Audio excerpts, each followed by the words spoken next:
안녕하십니까 여러분. 오늘도 원격 수업 10번째 인성을 시작하도록 하겠습니다. 먼저 여러분, 이번 시간에는 나누어 키우는 힘 진실 나누어진 자료의 28쪽을 하도록 하겠습니다. 먼저 수업 안내해 드릴게요. 첫 번째는 PPT 녹화 방식으로 제한된 데이터입니다. 두 번째, 아마도 오늘은 29쪽에 해당되겠는데요. 선악정산표라는 게 있습니다.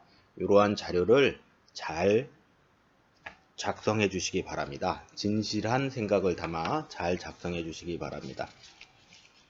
29쪽이었습니다. 꼭 해야 될 부분은. 자, 들어가 보죠.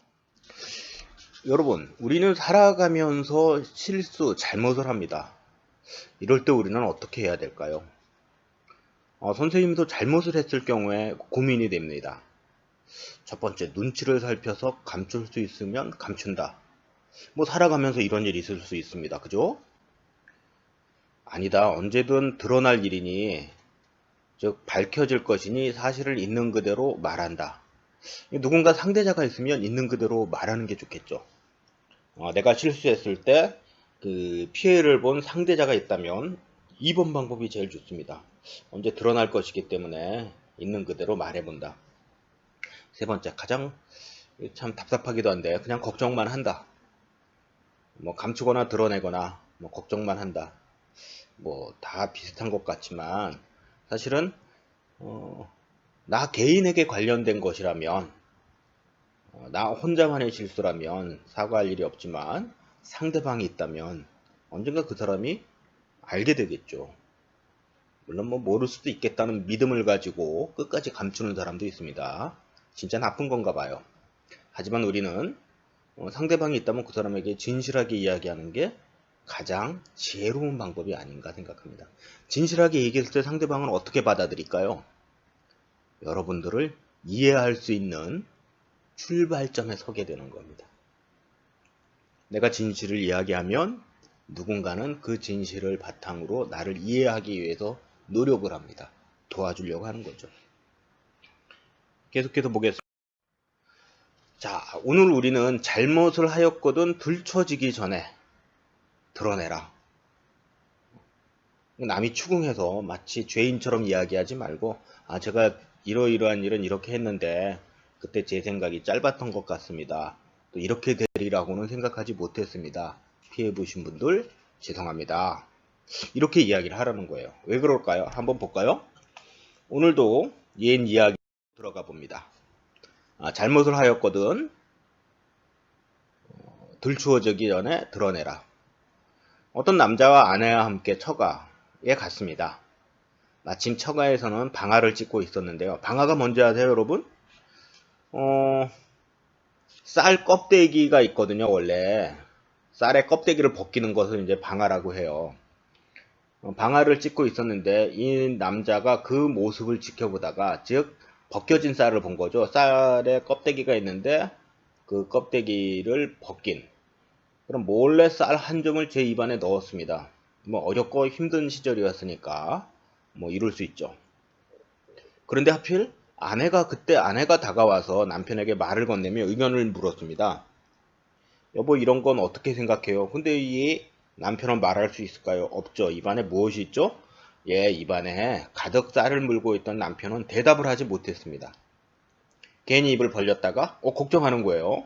채신 없이 남편으로서의 자존감 없이 처가의 쌀을 몰래 먹었다는 사실이 들킬까봐 부끄러웠기 때문입니다. 부끄러움, 이것만 가져도 최소한 우리는 이해를 받을 수 있어요. 어떠한 행위에 대해서 이거 좀 부끄러운데? 그럼 그 사람이 이해해 줄 수 있어요. 그죠? 선생님 근데 네모박스 두 군데 다 똑같은 글을 써버렸네요. 이런 걸 실수라고 하죠. 왜냐면 선생님은 먼저 우리는 부끄러움을 어떤 경우에 느끼나요? 라고 하는 왼쪽 박스를 만들었어요. 그리고 오른쪽에 빈 박스를 만들어야 되는데 그걸 옮기면서, 그리고 그 박스를 키우면서 그냥 놓고 간 거죠. 실수한 거죠. 여러분들에게 죄송합니다. 다만 여러분들은 나는 어떨 때 부끄러움을 느꼈나 한번 머릿속으로 생각해 보세요. 선생님도 부끄러울 때가 있습니다. 많지는 않지만 부끄러울 때가 있죠. 대표적이고 그런 거예요. 말을 막 하다가 상대방의 입장을 고려하지 않고 내 얘기만 막 할 때가 있어요. 그럴 때 좀 부끄럽더라고요. 나이가 많은 사람에게나 나이가 적은 사람에게나 그래서 말을 막 할 때 부끄럽더라고요. 그래서 좀 말하는 걸 조심해야 되겠다. 부끄러운 상황을 좀 줄여나가야 되겠다라는 경우가 있어요. 자, 계속해서 우리 옛날 이야기로 들어가 볼까요? 괜히 입을 벌렸다가 처갓집에 쌀을 먹었다라고 하는 부끄러움 때문에 이제 입을 열지 못했어요. 그런데 입안이 볼록하고 가만히 있으니까 어때요? 네, 뒷밤이 볼록한 채 눈알만 굴리고 있는 남편을 지켜보던 아내는 서둘러 친정아버지를 불렀어요. 아버지, 저희 남편 입속에 아주 심각한 종기가 생길 것 같아요. 왜냐면 입속에 쌀이 가득했으니까요. 뒷밤이 볼록하게 튀어나왔을 정도예요. 그리고 전혀 말도 하지 못하고 있어요. 어서 의사에게 보여야겠어요. 뭐 옛날 이야기니까 이럴 수 있겠죠. 바로 의사가 달려왔대요. 의사도 역시 입을 벌리지 못하는 남자의 뒷밤을 만져보다가 결정했습니다. 매우 심각한 것 같은데 칼로 찢어서라도 아니 입을 열어보면 될 텐데 그죠? 입속을 들여다봐야겠습니다. 애초 아내 앞에서 시원하게 뱉어냈다면 쌀을 뱉어내고 사실대로 내가 배가 고파서 입을 먹었는데 생각해보니 창피하구려. 이렇게 진실을 얘기했으면 아내나 장인 어른이나 이해를 할 텐데 그 남자는 결국 그런 이야기를 하지 않아서 멀쩡한 입을 찍혔고 뭐 그렇진 않았을 거예요. 생쌀이 자르르 흘러서 큰 창피를 당하고 말았다고 합니다. 자, 여러분.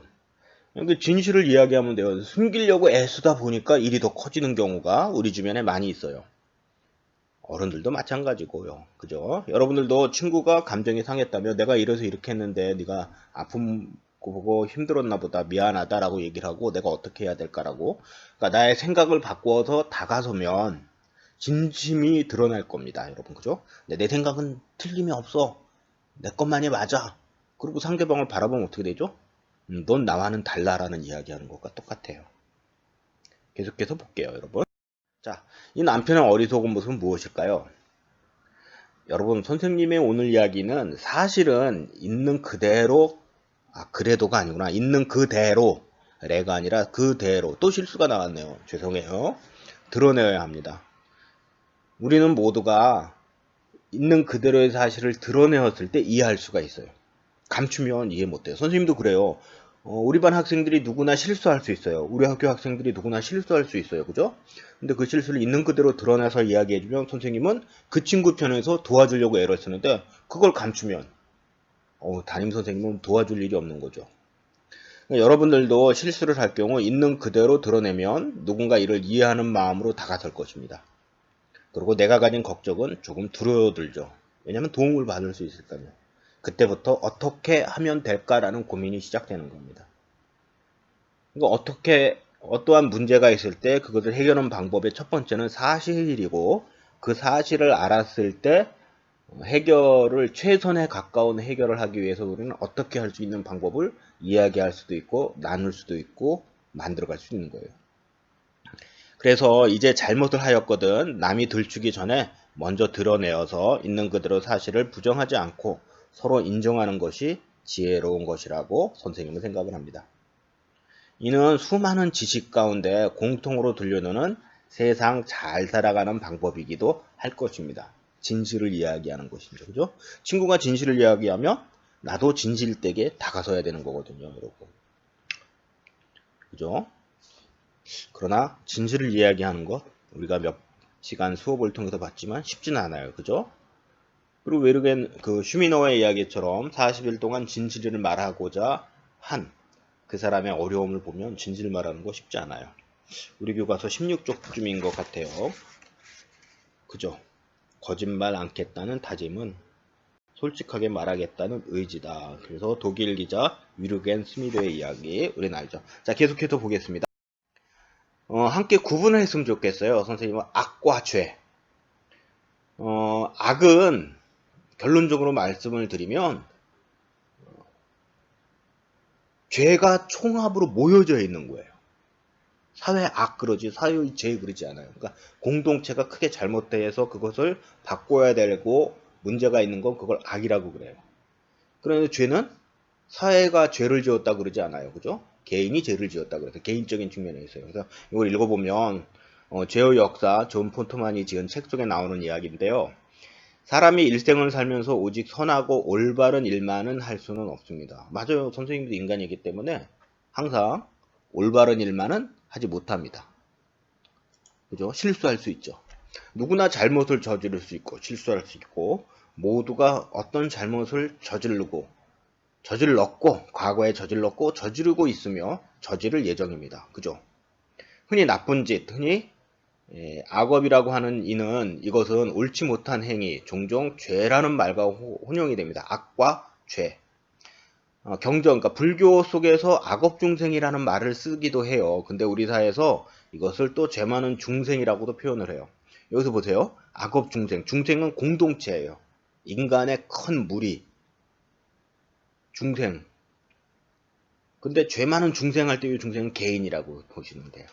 그래서 악과 죄는 뚜렷하게 구분을 해야 하는데요. 서양 종교학자의 견해에 따르면 두 가지를 무자르듯 가리기에는 어려움이 있어요. 무리가 따른다는 이야기죠. 하지만 악은 기존 사회 구조, 그러니까 공동체에서 발생되는 것인 반면에 죄는 개인이 숙고 끝에 선택한 행위 또는 태도예요.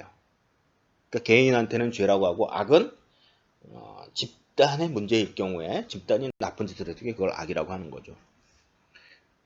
해결이 어느 게 더 어려울까요? 악이 더 어렵죠. 죄는 내가 주인이 돼서 나를 바꾸면 돼요. 죄는. 그러나 악은 이게 구조를 바꿔야 되고 사람을 바꿔야 되고 시간을 더해야 되고 많은 힘들이 있어요. 그죠? 자, 이렇게 해서 우리는 선과 악이라는 걸 구분을 해봤는데 왜 이런 이야기 다음 표를 만들기 위해서예요. 먼저 여러분 표를 한번 보세요. 이거는 어떻게 작성을 하는 거냐면요. 왼편에 내가 했던 선한 일을 써보세요. 그리고 그것은 더하기 점수로 만들어주세요. 플러스 점수로. 왼편에. 오른편에는 어떻게 하냐면 내가 했던 악한 일을 써보고 그 행위를 스스로 마이너스 점수를 매겨보세요. 그러면 착한 일 더하기 악한 일 마이너스 이렇게 해서 정산이 되겠죠. 그래서 맨 첫 번째 선생님이 쳐준 그 회색 칸은 쓰지 말고 왼편에 착한 일 하나 그리고 더하기 점수 두 번째 칸 그 두 번째 줄에 내려와서 맨 끝에 칸에 내가 잘못한 일 하나 마이너스 점수. 그래서 여러분들 하나 둘 셋 넷 그리고 맨 끝에 두 개는 더하기 빼기를 여러분들이 정해서 각각 해서 그리고 요 총합을 100점 만점에 잘한 점은 100점 줄 수 있지만 못한 점은 몇 점 줄 수 있는지 이렇게 쭉 계산을 해서 보면 나의 점수가 나올 거예요. 그죠? 요 표 꼭 작성하세요. 요거 선생님이 꼭 확인할 거예요. 책을 다 걷어서. 그리고 그 다음에 어떻게 하느냐. 나의 점수가 나왔으면 내가 부족한 방법. 이거 아니죠. 부족한 나를 더하는 방법. 그러니까 여기서부터 이제 나는 어떻게 해볼까라는 생각을 할 수 있는 거예요. 진실해야 되겠죠. 그죠? 있는 그대로 사실을 드러내어서 나는 어떻게 할까라는 생각을 여기에 적어주시면 여러분들에게 많은 도움이 될 것 같아요. 왜 이런 걸 할까요, 여러분? 우리는 사실은 세상 살아가면서 자신의 행동을 돌아보는 게 쉽지가 않아요. 예전엔 일기라도 썼지만 그렇지 못하죠. 또 아쉬운 점이나 부끄러운 점을 생각하는 사람들이 점점 좀 줄어드는 것 같아요. 그런데 여러분, 내가 한 행동의 아쉬움이나 부끄러움을 알면 나는 다음번에 다른 행동을 할 수 있어요. 똑같은 행동을 반복하진 않아요. 여러분들의 삶 속에서도 부족한 것 있어요. 선생님도 부족한 것 있어요. 물론 키가 적은 부족함이 있지만 이건 어떻게 할 수는 없지만 말하고 생각하고 행동하는 것 가운데에는 부족함이 있어요. 그 부족함을 머릿속으로 생각하고 다음엔 그러지 말자라고 하는데 사실 쉽게 고쳐지지는 않아요. 습관이라 그런가 봐요. 무서워요, 습관. 근데 여러분들은 지금 14살 습관을 만들어가는 나이기 때문에 자신의 삶을 살펴서 부족함을 채우고자 노력하는 것은 여러분들 인성을 만드는데 큰 도움이 될 거라고 선생님은 생각을 해요. 다음 시간에는 30쪽을 할 겁니다.